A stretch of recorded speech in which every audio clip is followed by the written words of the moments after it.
Live ভাবি বৌদিরা খাবার সংগ্রহ করছে একটা প্লিজ।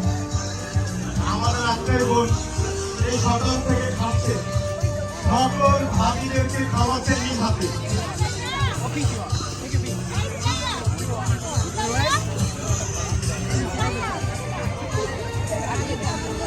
সবাই বলে নরক ভাবিদের কি মার মার কাট কাট। আমি তো দেখি সকাল থেকে আমাদেরকে তাদের তার ভাবিদেরকে খুব যত্ন সহকারে পরিবেশন করছে, আদরে যত্নে খাওয়াচ্ছে।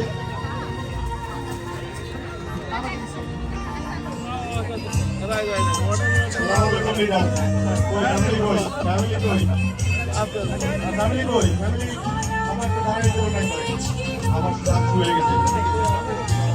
লাইনে থাকলে